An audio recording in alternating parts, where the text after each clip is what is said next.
A Needy Heart, Chapter 1. An infant wrapped in a white towel rested on a tiled floor of a dim lit room. A few feet away, perched was a red plastic bucket with translucent water filled just a few inches short to its brim. A few months had passed since life had bestowed itself within the child. His tiny eyes were shut, his small lips slightly parted, breathing in effortlessly. Like any other new life, he was completely oblivious to what life had in store for him, what role he was to assume, his purpose. Questions adults ponder over at times, some ponder often. However, all envy the serenity and innocence of a child which erodes as one ages into the expanse of this world. A tiled surface was meshed with imprints of black, white, and brown dots. The air was mild, not cool, not that warm. The walls were covered in a faded pistachio paint. The living room had two steel-frame windows but no curtains. A long sofa was pushed against the wall under the window's ledge. Some time had passed, and that infant lay on the tile floor like he was almost lifeless. A few voices murmured. There was some hesitation and fear in the sounds. Three girls, all young, probably around 15 or 16 years old each. They exchanged looks and softly whispered thoughts in the proximity of the infant. They appeared to be at unease and fearful of a strong gaze being emitted at them. An elderly woman sat on a chair in the distance. There was malice. The girls were young, thin, scared, bare feet, and dressed in kurta pajamas, Punjabi dress. One wore light orange, one wore a shade of blue, and the third wore black.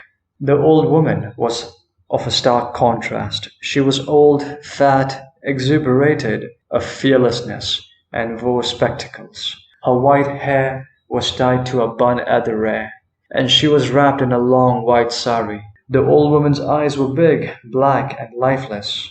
It had seen so much of life, not the good kind. It had endured and witnessed innumerous cruelties and had become callous to it over the years.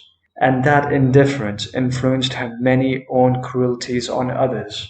The iris bore a darkness like that of a well it had made its abode and swirled through its existence, an existence of surviving and fighting, an existence crafted at the expense of pulling others down and drowning some in that very same well. It was time. The white-haired woman ran out of patience. She was convinced the three young girls in the room didn't have what it took, and she couldn't stand another minute sitting in the chair waiting. She couldn't afford for this moment to pass. The old woman rose up from a black foldable steel chair with some effort. The three young girls gave way. A few heavy strides, and the woman bent down, stretched her two fat arms to the tile floor. Like a vulture, her callous fingers clawed the infant boy up. Undoing the towel, she edged the new naked life form towards the bucket.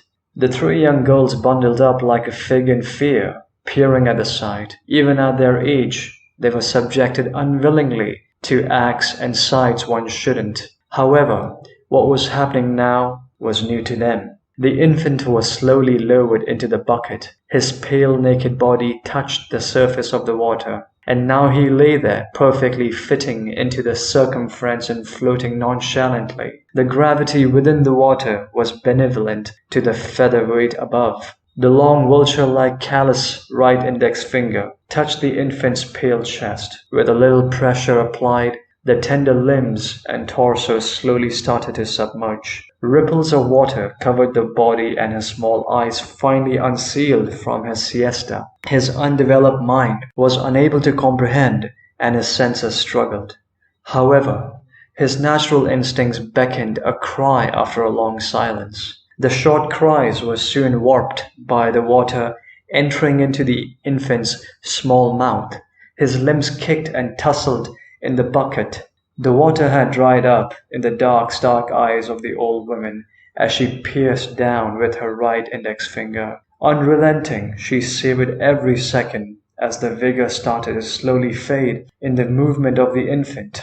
A sharp sound made everyone in the room turn. The door. Sound of keys clinked to each other. The lock parted, and the wooden door swung open. A young girl stepped in, paused. Her head moved from the fig-like girls to the old woman by the bucket. Unclenching her fists, she dropped a purse, grocery bags, and dashed to the bucket, yelling at the woman. The old woman lost her balance and fell backwards onto the tile floor with an impacting, strong thud. The infant surfaced and was cusped into the hands of the young girl. She brought him to her chest, grabbed the towel from the floor, and wrapped him like a newborn again. The young girl, the mother, she frantically dried up her infant son. Tears flowed like a river down her countenance.